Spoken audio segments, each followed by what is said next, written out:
Yo, teniente general Jorge Rafael Videla, juro por Dios nuestro Señor y ante estos santos evangelios desempeñar con lealtad y patriotismo el cargo de presidente de la Nación Argentina y observar y hacer observar fielmente los objetivos básicos fijados y estatuto para el proceso de reorganización nacional y la Constitución de la Nación Argentina. Si así no lo hiciere, Dios y la patria me lo demandan. En 1972, el MIT publicó un librito que se llamó Los límites del crecimiento. Era una compilación de ensayos científicos, principalmente de biofísica y sistemas ambientales. Y esos ensayos terminaban con una conclusión bastante alarmante.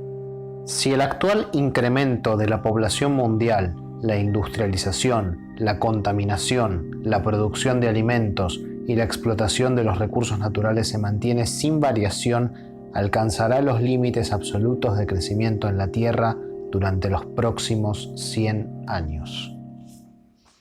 Greta Thunberg, mi amor, te ganaron de mano hace 30 años.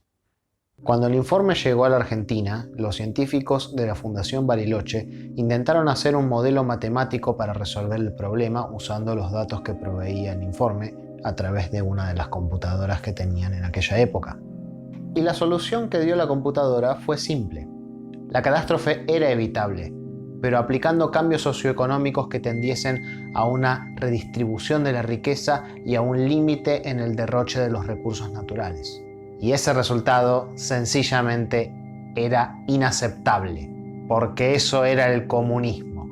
La reacción que generó el informe en los teóricos de la economía liberal fue plantear la necesidad de un Estado autoritario a escala nacional y de un régimen de control internacional sobre aquellas naciones y personas que se resistan a un cambio radical en la gestión de sus recursos.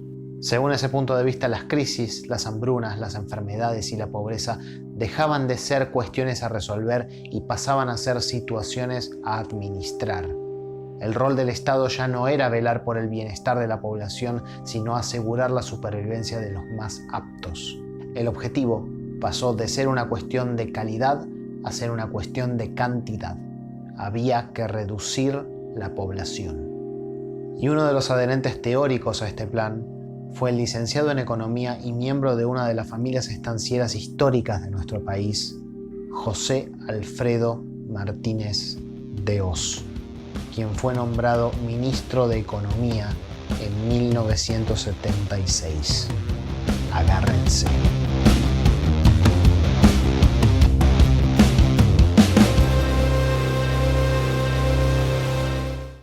Sí, la democracia sí. Sí. Sí. Sí. Sí. Sí, sí, sí, sí. Totalmente. Confío, sí. Sí, la democracia es un sistema, digamos. Pasa que, bueno, es un sistema que es llevado a cabo por seres humanos. Por ahí a veces lo que uno pierde la confianza es en las personas que ejercen. Digamos que no conozco otro sistema actualmente mejor, así que sí. En teoría sí, en la realidad es otra cosa. El 24 de marzo de 1976 fue el último día del estado de bienestar en Argentina y el primer día de un nuevo modelo económico que iba a atravesar todas las capas de la sociedad, la ciudadanía y el Estado, en todos los niveles. El modelo económico neoliberal. Con la última dictadura cívico-militar comenzó la era del Estado post-social, que buscó desarticular las políticas benefactoras del Estado, haciendo recortes en salud, educación, vivienda, a la vez que se reducían los salarios, se abría la fuga de capitales y se obtenía un nivel de deuda récord con el Fondo Monetario Internacional.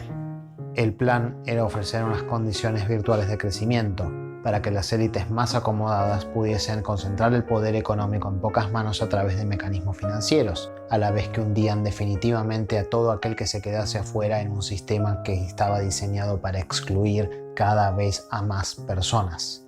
La combinación entre falta de políticas sociales, autoritarismo desmedido y crisis planificada dieron origen a un nuevo tipo de pobreza, la pobreza estructural.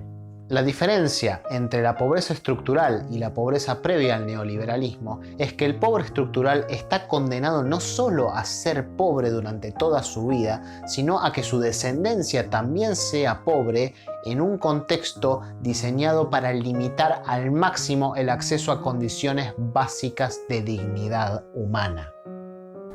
En sintonía con la gradual privatización de las instancias públicas, la definición de consumidor es más compleja y estrecha, y también más cruel, que la definición de ciudadano.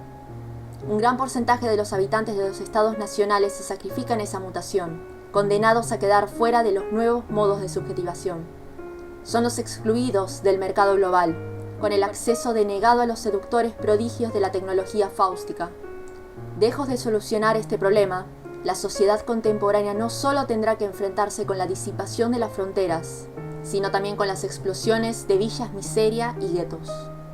Se puede decir que a través de las prácticas económicas neoliberales se estaban anulando en silencio los derechos ciudadanos de los sectores más vulnerables, y eso se puede entender como la demarcación de un otro hacia adentro del tejido social.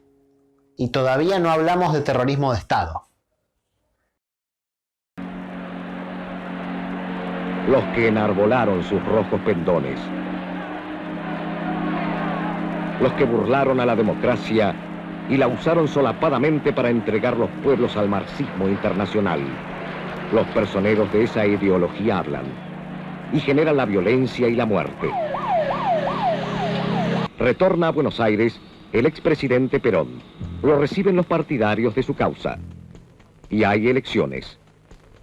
Asume la presidencia, como resultado de ellas, Héctor Cámpora. Sectores ciudadanos salieron a las calles y plazas para celebrar su triunfo electoral. Y detrás de ellos estuvieron los marxistas enmascarados para retomar las sendas de la violencia. Otra vez las llamas destruyendo, y los puños en alto, y los gritos de odio, y las piedras agresivas, y la provocación descarada. Los ideólogos de la violencia no han renunciado al objetivo de alcanzar el poder por cualquier procedimiento. Y penetran en las universidades y otros institutos de enseñanza para copar las mentes juveniles, torcer sus destinos y tratar de adueñarse de las futuras clases dirigentes del país.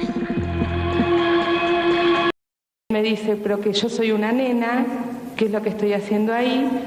Entonces me pregunta, yo estaba con el uniforme del colegio y me pregunta a qué colegio iba. Yo le dije que iba al Carlos Pellegrini, me dijo seguro que todo viene por ese lado. Después de un tiempo que no puedo determinar, aparece el hombre que me había sacado de mi casa bruscamente y me dice que me llegó el turno a mí.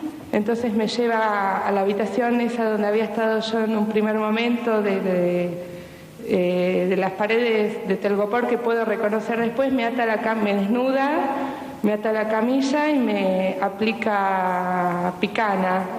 No saben ser argentinos, háganse. Estamos en el centro clandestino de detención, tortura y exterminio que en 1978 fue bautizado como El Olimpo. El nombre quedó de cuando los torturadores colgaron un cartel en la puerta de este lugar diciendo «Bienvenidos al Olimpo de los dioses», firmado Los Centuriones, queriendo decir que ellos eran los dioses que decidían sobre la vida o la muerte de los simples mortales que llegaban detenidos a este lugar.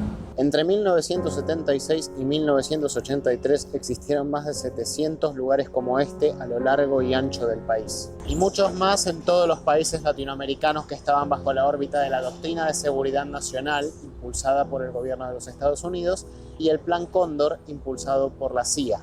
Pero antes de ponernos a hablar en detalle de lo que sucedía puertas adentro, es necesario hablar un poquito de lo que sucedía puertas afuera y de cómo se configuró la maquinaria del terrorismo de Estado. Partamos de la base, la configuración de la idea de enemigo interno.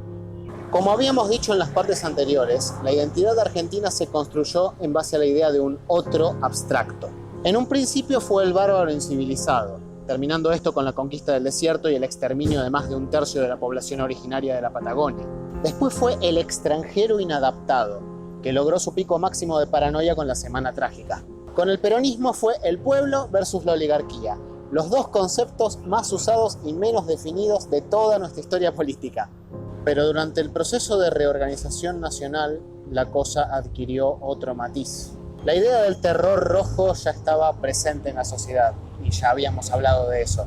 Pero con el tipo de dictadura autoritaria que se implementó en Argentina y con las cosas que se habían aprendido en la Escuela de las Américas, el subversivo no tenía una definición ideológica, tenía una definición práctica.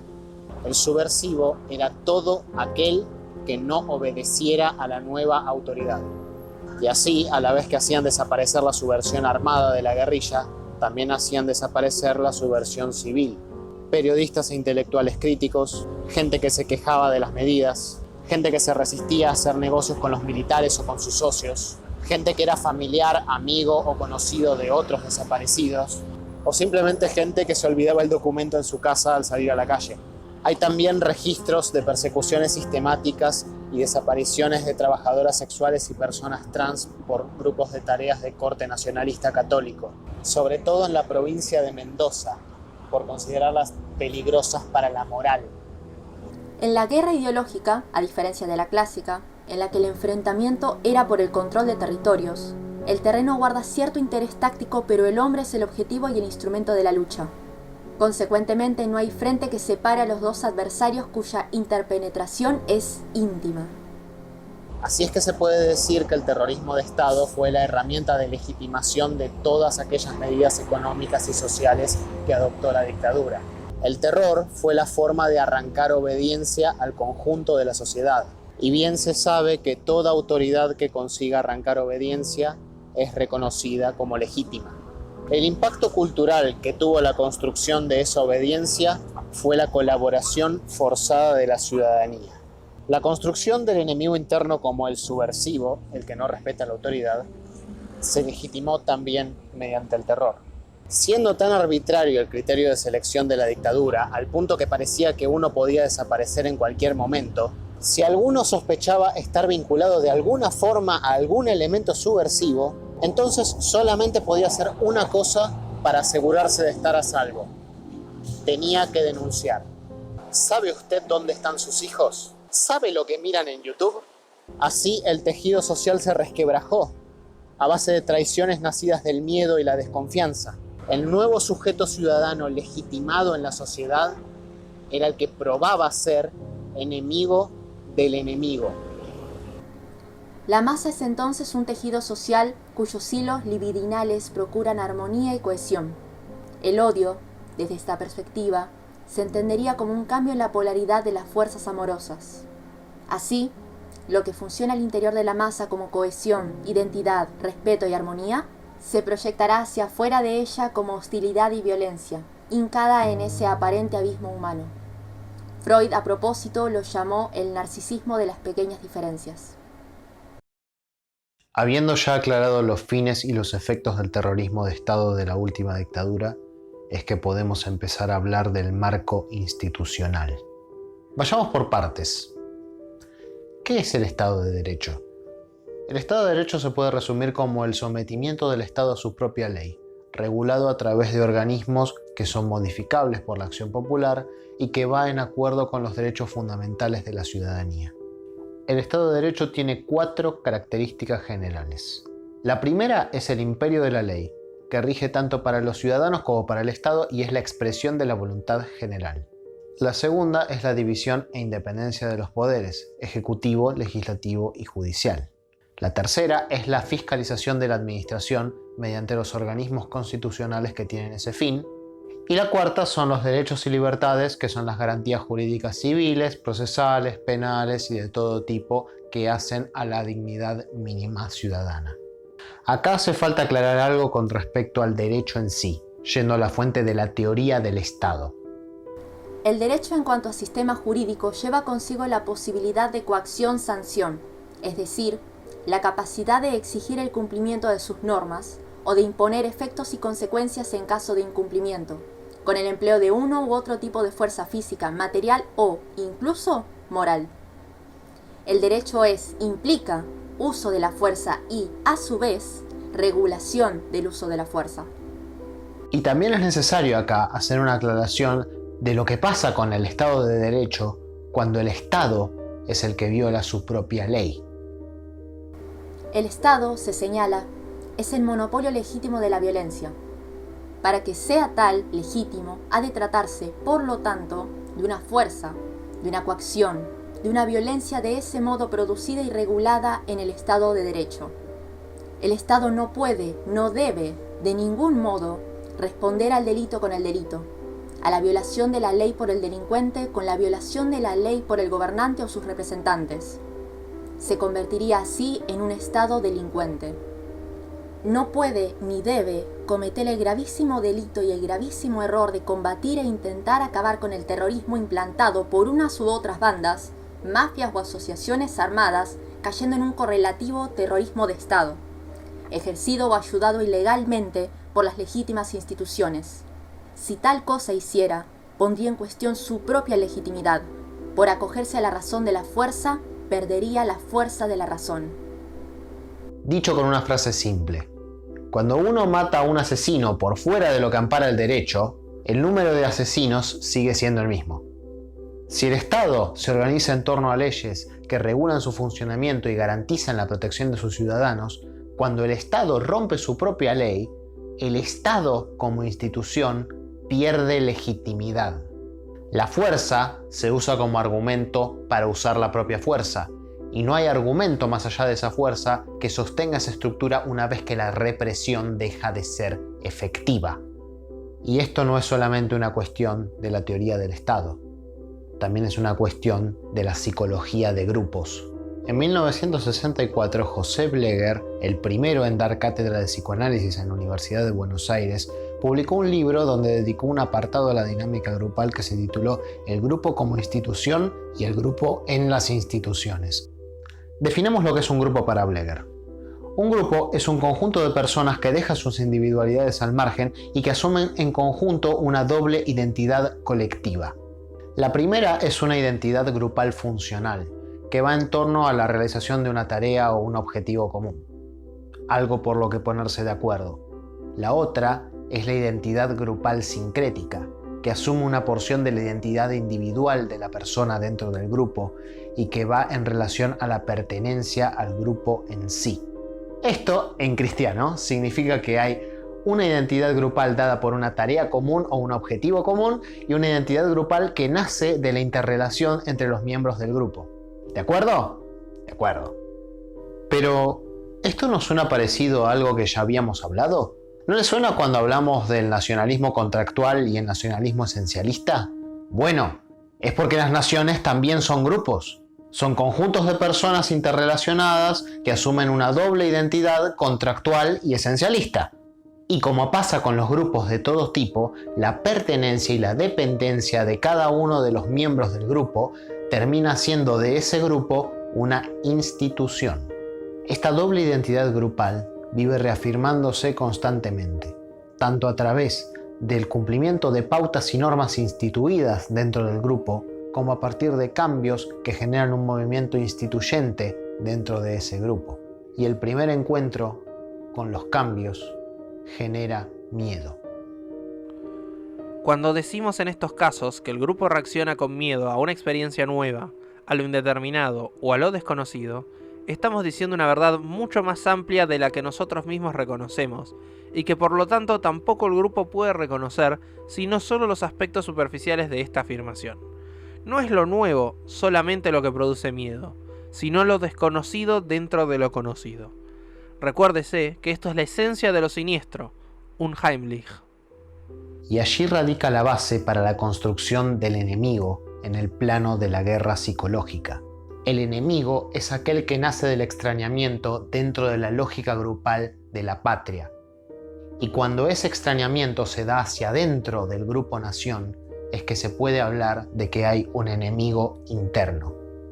El miedo legitima las instituciones establecidas dentro del grupo, y cuando un sujeto perteneciente al grupo es identificado como ese otro, ese sujeto pasa a cumplir la función institucional del chivo expiatorio. Se es sujeto de derechos precisamente como un cualquiera, como un don nadie. Por eso la justicia ha de ser ciega y por eso la ley es igual para todos. Pero el resultado inevitable al que tiende la política nacionalista de la identidad es introducir diferencias en ese nivel básico de la ciudadanía, haciendo que la identidad actúe como un filtro de la condición ciudadana, que establece condiciones y aporta beneficios en virtud de la pertenencia a ella. Planteo este tema desde la perspectiva de psicología de grupos, porque el legado ciudadano de la última dictadura cívico-militar, a la vez que el legado socioeconómico, tuvo mucho que ver con un nuevo ordenamiento psicológico en la manera en que nosotros nos relacionamos como sociedad y en la manera en que nos relacionamos con las instituciones del Estado. Bleger nos dice que los grupos institucionalizados tienden a burocratizarse, en el sentido de que se busca perpetuar la organización grupal convirtiendo las maneras de hacer en los fines de la acción grupal. En lugar de que el sistema esté al servicio de las personas que participan de él, las personas que participan están al servicio de la mantención de ese sistema tal y como está, para bien de algunos y para mal de otros. Bleger estableció 3 tipos de personalidad dentro de los grupos institucionales. Por un lado, la personalidad dependiente, que reemplazaron un componente de la personalidad individual con la personalidad grupal y necesitan del grupo para reafirmarse individualmente. Es decir, buscan reafirmar su lugar dentro del grupo, rechazando los cambios que amenazan el status quo y reafirmando las instituciones grupales. El segundo tipo de personalidad son las personalidades normales. Las personas con identidad normal alcanzaron cierto grado de individuación dentro del grupo y no dependen emocionalmente de la identidad sincrética. Este tipo de personas varía su grado de sociabilidad según el tipo de interacción y siempre disocian sus emociones personales de las emociones del grupo. Es decir, que participan, pero no dependen emocionalmente. Y el tercer tipo de personalidad es aquella que no logra establecer una relación simbiótica con las instituciones del grupo, que no logra empatizar con esa identidad grupal sincrética de la participación y del mutuo reconocimiento entre los miembros, que pareciera que el grupo es poco o nada importante, que parecieran ser ajenos a todos, o no tenidos en cuenta, o marginalizados. A estos últimos, Bleger los llama de una forma muy particular: personalidades perversas. Y esto no es accidental, porque marca una relación directa entre enfermedad, criminalidad, moralidad y disciplina.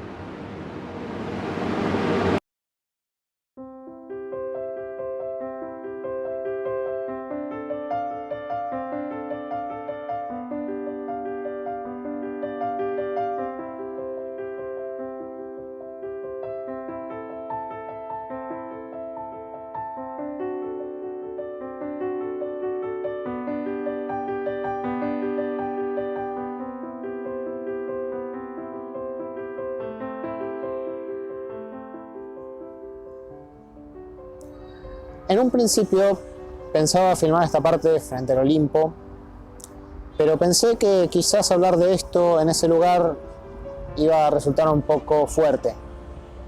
Y me pareció mejor venir a un lugar más ameno. No es fácil hablar de dinámicas de poder en la posmodernidad. Puede resultar denso, a veces un poco deprimente, pero quizás hablarlo acá tenga otro color. Antiguamente se ejercía lo que se conoce como poder soberano. Los gobernantes ejercían el poder basados en el derecho de captación de las cosas, del tiempo, de los cuerpos de sus súbditos e incluso de la vida misma de sus súbditos. Tenían derecho de hacer morir o dejar vivir según su criterio.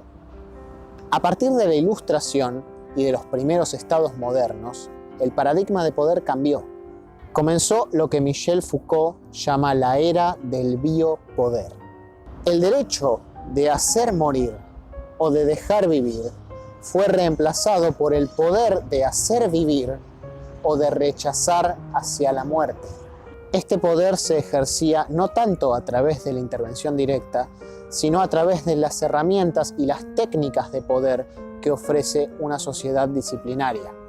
La disciplina se inculcaba mediante aparatos represivos e ideológicos legitimados por el Estado, como la escuela, la familia, el cuartel, la fábrica, el hospital, la cárcel, etc. Y toda disciplina recaía sobre el cuerpo, enmarcado en un espacio de encierro. Las disciplinas del cuerpo y las regulaciones de la población constituyen los dos polos alrededor de los cuales se desarrolló la organización del poder sobre la vida. El establecimiento, durante la Edad Clásica, de esa gran tecnología de doble faz, anatómica y biológica, individualizante y especificante, vuelta hacia las realizaciones del cuerpo y atenta a los procesos de la vida, caracteriza un poder cuya más alta función no es ya matar, sino invadir la vida enteramente. Sin embargo, entrando a la segunda mitad del siglo XX, se empezó a notar un viraje en la forma de ejercer el poder. Los espacios de encierro dejaron de serlo y se convirtieron en moldes de disciplina. En lugar de la fábrica empezaron a aparecer las empresas. En lugar de la escuela empezaron a aparecer las capacitaciones permanentes. En lugar de cárceles aparece la prisión domiciliaria. En lugar de hospitales aparecen los grupos y factores de riesgo. El control disciplinar pasa a no tener espacios definidos. Se vuelve blando en un sistema que muta, que ve sus marcos ideológicos en crisis y que pondera los servicios sobre la producción. Con la posmodernidad pasamos de ser una sociedad disciplinaria a lo que Gilles Deleuze llama una sociedad de control. Las sociedades disciplinarias tienen dos polos: la firma, que indica al individuo, y el número de matrícula, que indica su posición en una masa. En las sociedades de control, por el contrario, lo esencial no es ya una firma ni un número, sino una cifra. La cifra es una contraseña. El lenguaje numérico del control está hecho de cifras que marcan el acceso a la información o el rechazo. Ya no nos encontramos ante el par masa-individuo. Los individuos se han convertido en individuos y las masas en muestras, datos, mercados o bancos. Pero con las sociedades de control no termina la era del biopoder, solo cambia la forma en la que se aplica. Las técnicas para hacer vivir y para dejar morir siguen en uso de muchas formas que vamos a hablar ahora. Pero antes me quiero detener en un detalle. ¿Se acuerdan en qué otra parte yo hablé de hacer vivir o dejar morir? Piensen, ¿cuál era la ciencia que hablaba de mejorar las especies a través de la selección artificial? Empieza con E y termina con eugenesia. En fin, volvamos a la tierra, volvamos a la ciudadanía, volvamos a la Argentina. En 1983 la dictadura se termina y empieza la democracia. Empieza la democracia. Alfonsín asume con un país en ruinas a todo nivel, sobre todo el institucional. Y su principal prioridad fue recomponer la legitimidad del Estado para con la ciudadanía en democracia. Y lo logró. Más o menos. Con el modelo neoliberal, la deuda externa se convirtió en una carga lacerante para el Estado, al mismo tiempo que sirvió de instrumento de acumulación de capital para los sectores más pudientes. Así como en el darwinismo biológico se puede hablar de la supervivencia del más apto, con el neoliberalismo se inauguró la etapa del darwinismo social, la supervivencia del más rico. Este reemplazo y destrucción de las redes de asistencia social del Estado marcaba el principio de una relación conflictiva entre el Estado y las instituciones de poder económico, a tal punto que el día de hoy, cada vez que el Estado tiene que legislar en materia de cuestiones que afectan a estos grupos económicos, se habla de que el Estado se está metiendo con el poder real. El gobierno de Alfonsín estuvo muy condicionado por los choques con este poder real, tanto por el sector económico como por las Fuerzas Armadas, que todavía representaban un peligro institucional contra la democracia. Y a raíz de estos choques de intereses, por un Estado que todavía pretendía ayudar en algo a los sectores más postergados, aunque sea con migajas, es que la crisis de 1989 acabó precipitando la renuncia de Alfonsín. La inmediata conclusión sobre este episodio es que un gobierno no puede simultáneamente liberalizar la economía y entrar en conflicto con los factores de poder. Solo un gobierno absolutamente identificado con dichos intereses puede darse el lujo de desmantelar los controles estatales sobre la economía. Como tantas cosas, el liberalismo no es para todos. Hablando de estados condicionados, tenemos que hablar de cómo se ubica la sociedad civil en torno a este poder real. Toda sociedad civil históricamente posee 5 rasgos definitorios. El primero es el individualismo, porque se considera que el individuo es la menor unidad de vida social. El segundo es la privacidad, que es la diferenciación entre lo público y lo privado. El tercero es el mercado, que es un rasgo estructural sobresaliente de toda sociedad civil. El cuarto es el pluralismo, que es una cultura de la diferenciación entre distintas comunidades, clases, individuos, etc. Y el quinto es la clase, que se dice que es una consecuencia de la sociedad civil, sin tener en cuenta las medidas de justicia social. Hasta acá todo bien. La sociedad civil está definida, fuerte, voilà. Ahora bien, desde 1950 está habiendo cambios en las sociedades civiles a partir de mudanzas de conceptos y estructuras que se dan en torno a 4 procesos: corporativización, expansión estatal, congestión y tecnocultura. El primero es la corporativización, que consiste en la burocratización de las relaciones entre empresa, Estado y sociedad. Esta burocratización se da a través de procesos estandarizados con el objetivo de que cualquier persona que necesite hacer un reclamo tenga que hacerlo a través de otra entidad ya legitimada. El segundo es la expansión estatal, que habla de la penetración del Estado en todos los niveles de la vida pública y privada. El argumento para esta penetración es la administración y supuesta protección de todas las garantías ciudadanas. El tercero es la congestión, que se refiere al agotamiento de los recursos naturales y del espacio de desarrollo disponible, y también refiere a la ineficacia de la corporativización al momento de gestionar. Y el cuarto es la tecnocultura, que refiere a la apreciación del conocimiento y la información en la era digital y a la vez refiere a los mecanismos y recursos de los que dispone el Estado para hacer efectiva su expansión corporativa. Con estos 4 movimientos, la sociedad civil queda encuadrada en el molde disciplinar del Estado. Todo reclamo queda bajo control. Todo argumento para la sedición pierde su base. Y nadie puede llegar a ejercer su derecho político si no es a través del reconocimiento del poder que ya está legitimado. Pero si el poder ya está legitimado por la burocracia, ¿qué obligación tiene el Estado de escuchar al pueblo? Así fue que empezó a deslegitimarse la democracia ciudadana en favor de los tecnócratas. Estos procesos de reconfiguración de la sociedad civil ya venían en marcha más o menos desde la primera presidencia de Perón. Pero no es hasta los 90 y principios de los 2000 que vemos el verdadero auge de la corporativización del Estado. A base de privatizaciones, despidos, desregulaciones, flexibilización laboral, recortes presupuestarios, recortes salariales, corridas bancarias, trabas fiscales, hambruna, miseria, crisis y una corrupción endémica nacida de la doble relación del Estado con ese poder real, el concepto de ciudadanía perdió en menos de 20 años el poco valor que le quedaba luego de la fractura que significó la última dictadura cívico-militar. Y en diciembre de 2001, en ese contexto de desahucio ciudadano, cuando por televisión se vio que el último presidente radical tuvo la desfachatez de desalojar de la Plaza de Mayo a las madres que hacía más de 20 años estaban reclamando por sus hijos desaparecidos, fue cuando la sociedad sacó a relucir el hartazgo. Que se vayan todos.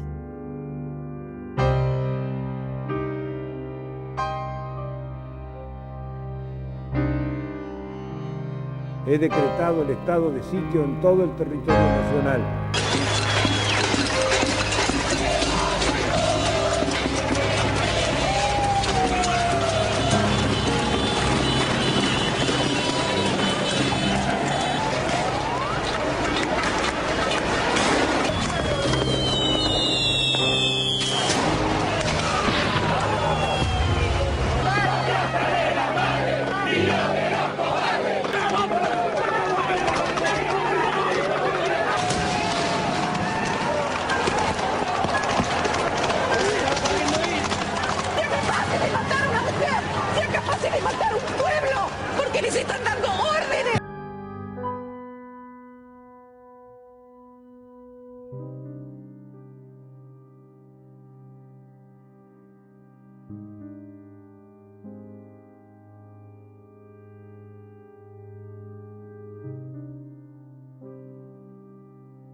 A partir de la presidencia de Duhalde y después de la presidencia de Néstor Kirchner, es que se pudieron empezar a apreciar cambios en la relación entre la sociedad y el Estado.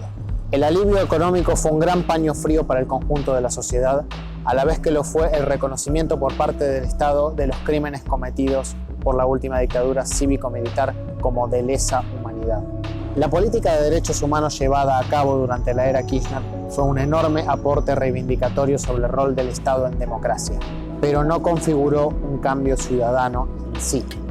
De hecho, desde los sectores de la derecha, la política de derechos humanos se considera un motivo de crítica. Sigue viva la construcción de enemigos internos desde todos los lugares de la política partidaria, al igual que siguen vivas las prácticas corporativistas y la doble relación corrupta del Estado con el poder real. Y por supuesto también siguen las trabas para la participación ciudadana directa. Por todas esas cuestiones, no estoy en condiciones de decir que hubo un cambio en las condiciones prácticas de ciudadanía. Sin embargo, a mediados del 2000, sí se abrió una nueva forma de ciudadanía. No necesariamente una forma quizás, pero sí un espacio que venía a rescatar la política al ser un análogo del ágora griega. Se abrió un nuevo espacio en donde uno podía formar lazos y alianzas con otras personas con intereses comunes más allá de su limitación geográfica, y que virtualmente parecía respetar los 5 principios básicos de la sociedad civil que estaban siendo tergiversados: individualismo, privacidad, mercado, pluralismo y clase. Los 2000 vieron el agotamiento de la ciudadanía y también vieron la revolución de la ciudadanía digital.